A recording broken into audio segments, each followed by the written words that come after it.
آپ کا تجربہ اور تجزیہ اور مشورہ سر آنکھوں پر کہ مذہبی انقلابی تحریک کو سیاست سے الگ ہونی چاہیے، تو ایسے ملک میں جہاں مسلمان رہتے ہوں اگر مذہبی انقلابی لوگ سیاست میں حصہ نہ لیں تو قومی اسمبلی وغیرہ میں اچھے ٹھیٹھ مذہبی لوگ کیسے آئیں گے؟ اور جب نہیں آئیں گے تو پھر ہمارے مسائل دینی احکام کے مطابق کون حل کرے گا؟ کیونکہ ملکی مسائل تو منتخب اسمبلیوں میں حل ہوتے ہیں، اگر دوسرا راستہ ہے تو وہ کون سا ہے؟ وضاحت کریں، مہربانی ہوگی۔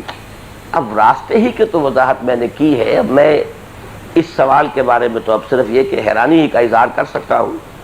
تاہم یہ بات جان لیجئے، دیکھیے، ایک ہے سیاست انتخابی، ایک ہے سیاست انقلابی۔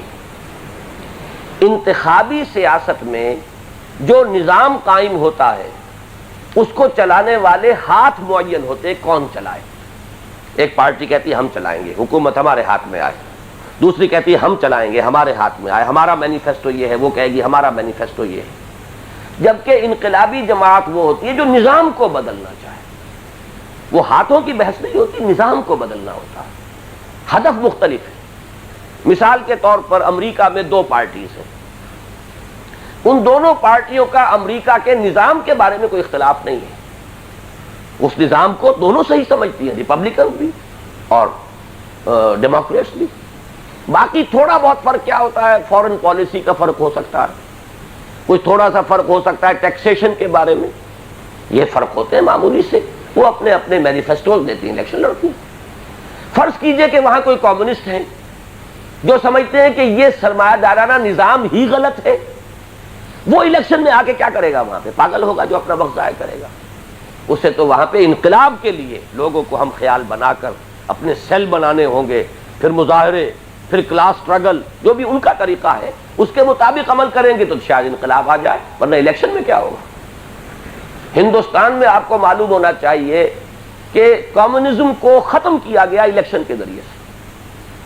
جب جواہر لال نہرو نے کھلی چھٹی دے دی، آئیے جو کمیونسٹ ہے وہ بھی الیکشن لڑے، اور وہ ٹریپ میں آ گئے، الیکشن لڑا، کیرالہ میں ان کی منسٹری بنی، پھر فیل ہو گئے۔ نظام تو بدل نہیں سکتے، اس لیے کہ وہ ایک صوبے کے اندر آئے، نظام تو مرکز کے اندر بنتا ہے، تو وہاں کوئی تبدیل ہو تو ہو، کچھ نہیں کر سکے، الٹے بدنام ہو گئے اور وہاں پہ کمیونزم کا خاتمہ ہو گیا۔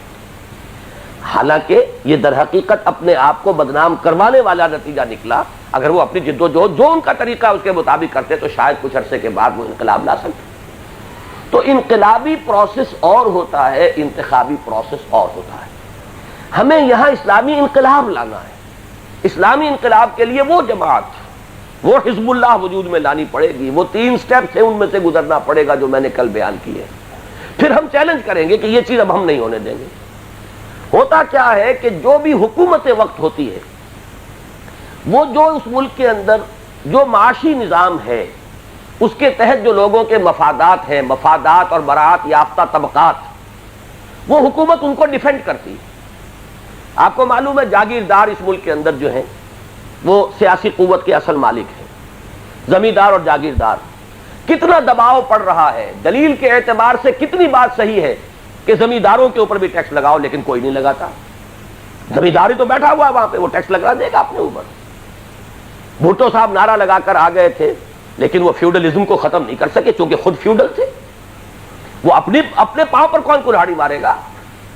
لہذا جو بھی نظام ہوتا ہے معاشی، انتخابات کے ذریعے تو وہی ریفلیکٹ ہوگا، وہی لوگ آئیں گے اور وہ اپنے نظام کو پروٹیکٹ کریں گے، جس کو کہا جاتا ہے انگریزی میں کہ وہ سٹیٹس کو چاہیں گے کہ جو صورتحال ہے جو کہ تو برقرار رہے، اس لیے کہ ان کے مفادات اسی نظام کے ساتھ وابستہ ہیں، وہ کبھی نہیں بدلیں گے، اور اکثریت انہی کی آئے گی۔ جیسا کہ میں نے کل بھی کہا تھا، گرمی گفتار کے لیے کچھ علماء چلے گئے 70 کے اندر، وہ ٹھیک ہے ان کے بیانات چھپ گئے، اخبارات میں آ گئے، لیکن اس کا نتیجہ کیا نکلا؟ حاصل کیا ہوا؟ پوری توانائیاں کھپا کر 40 برس میں چند افراد کبھی ادھر سے آ گئے، کبھی ادھر سے آ گئے، کبھی کراچی سے آئے تھے تو اب کراچی سے بالکل ہی صاف ہو گیا معاملہ، ایک بھی آدمی کہیں نظر نہیں آ رہا۔ لیکن یہ کہ جب بھی آئیں گے وہ ہوں گے ایک بہت ہی قلیل اقلیت کے اندر۔ اصل قوت ہے آپ کی زمیندار کے ہاتھ میں، جاگیردار کے ہاتھ میں، اور انہی کے دھڑے بنیں گے، اور آپ نے کبھی اس دھڑے کے ساتھ شریک ہو کر دوسرے کو گرا دیا، کبھی دوسرے کے ساتھ شریک ہو کر پہلے کو گرا دیا۔ دین کا تو کوئی کام نہیں ہوا۔ دین کے کام ہونے کا اگر کوئی امکان ہے تو اس دوسرے راستے سے ہے، جب وہ آپ مطالبات لے کر کھڑے ہوں گے اور ظاہر بات ہے حکومت ڈیفینڈ کرے گی جو ویسٹڈ انٹرسٹ ہے، اس کو تصادم ہوگا آپ کا۔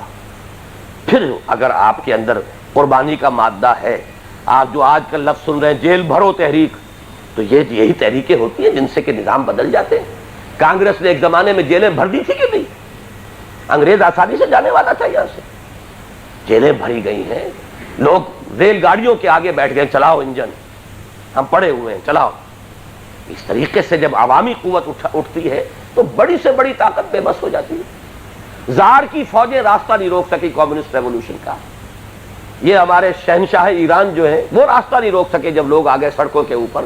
اگر 10-20 ہزار آدمی جانے دینے کے لیے تیار ہو گئے تو وہ جو آریہ مہر شہنشاہوں کا شہنشاہ تھا بھاگتے بنی کہ نہیں بنی؟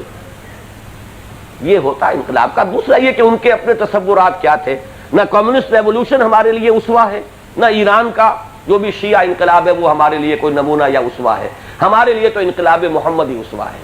لیکن مثال دے رہا ہوں انقلابات کی، کہ انقلابات میں یہ طریقے ہوتے ہیں۔ انتخابات کے ذریعے سے خمینی صاحب آ سکتے تھے کہیں وہاں؟ انتخابات کے ذریعے لینن آ سکتا تھا کبھی روس کے اندر؟ کوئی سوال ہی پیدا نہیں ہوتا۔ انتخابات کے ذریعے سے تو جو آپ کا اکنامک سٹرکچر ہے سوسائٹی کا، پولیٹیکو سوشو اکنامک سسٹم، اس سے جو پاور بیسز بنی ہوئی ہیں، جو قوت کے مراکز ہیں، وہی ریفلیکٹ ہوں گے، وہی آئیں گے، اور وہ اپنے نظام کو پروٹیکشن دیں گے، نظام میں تبدیلی نہیں لا سکتے۔ کس قدر ہماری معیشت کی اس وقت تنگی ہے، پوری دنیا کہہ رہی ہے کہ زرعی ٹیکس لگاؤ، نہیں لگ سکتا۔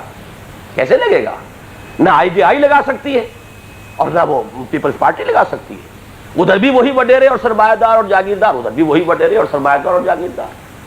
آپس کا جھگڑا کتنا بھی ان کا ہو، اس پر تو متفق علیہ ہے ان کا معاملہ کہ نظام یہی رہے گا، اس نظام کو ہم نے جو ہے بدلنا نہیں ہے۔ 11 برس میں اس نظام کے اندر قطعاً کوئی تبدیلی نہیں آئی۔ تو نظام بدلنا ہے تو راستہ یہ ہے۔